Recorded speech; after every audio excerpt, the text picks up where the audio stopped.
চট্টগ্রামে মনোনয়ন ফরম নিলেন ২২৬ প্রার্থী।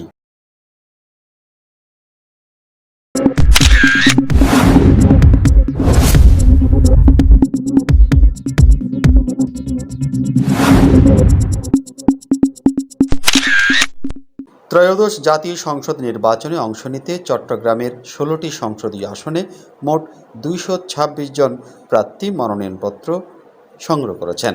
২৮ ডিসেম্বর পর্যন্ত মনোনয়নপত্র জমা দিয়েছেন ৯ জন। শেষ দিনে সোমবার ২৯ ডিসেম্বর সকাল থেকে মনোনয়ন জমা দিচ্ছেন প্রার্থীরা।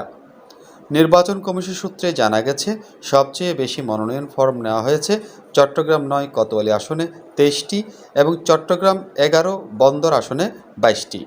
অন্য আসনগুলোতে ৮ থেকে ২১ জন প্রার্থী মনোনয়ন ফরম সংগ্রহ করেছেন। সংশোধিত তফসিল অনুযায়ী আজ ২৯ ডিসেম্বর মনোনয়নপত্র জমার শেষ দিন। বাছাই চলবে ৩০ ডিসেম্বর থেকে ৪ জানুয়ারি পর্যন্ত। আপিল গ্রহণ ৫ থেকে ৯ জানুয়ারি এবং নিষ্পত্তি ১০ থেকে ১৮ জানুয়ারি। প্রার্থিতা প্রত্যাহারের শেষ সময় ২০ জানুয়ারি। ২১ জানুয়ারি প্রতীক বরাদ্দ, ২২ জানুয়ারি প্রচারণা শুরু হবে। প্রচার চলবে ১০ ফেব্রুয়ারি সকাল ৭:৩০ পর্যন্ত। ভোট গ্রহণ অনুষ্ঠিত হবে ১২ ফেব্রুয়ারি ২০২৬।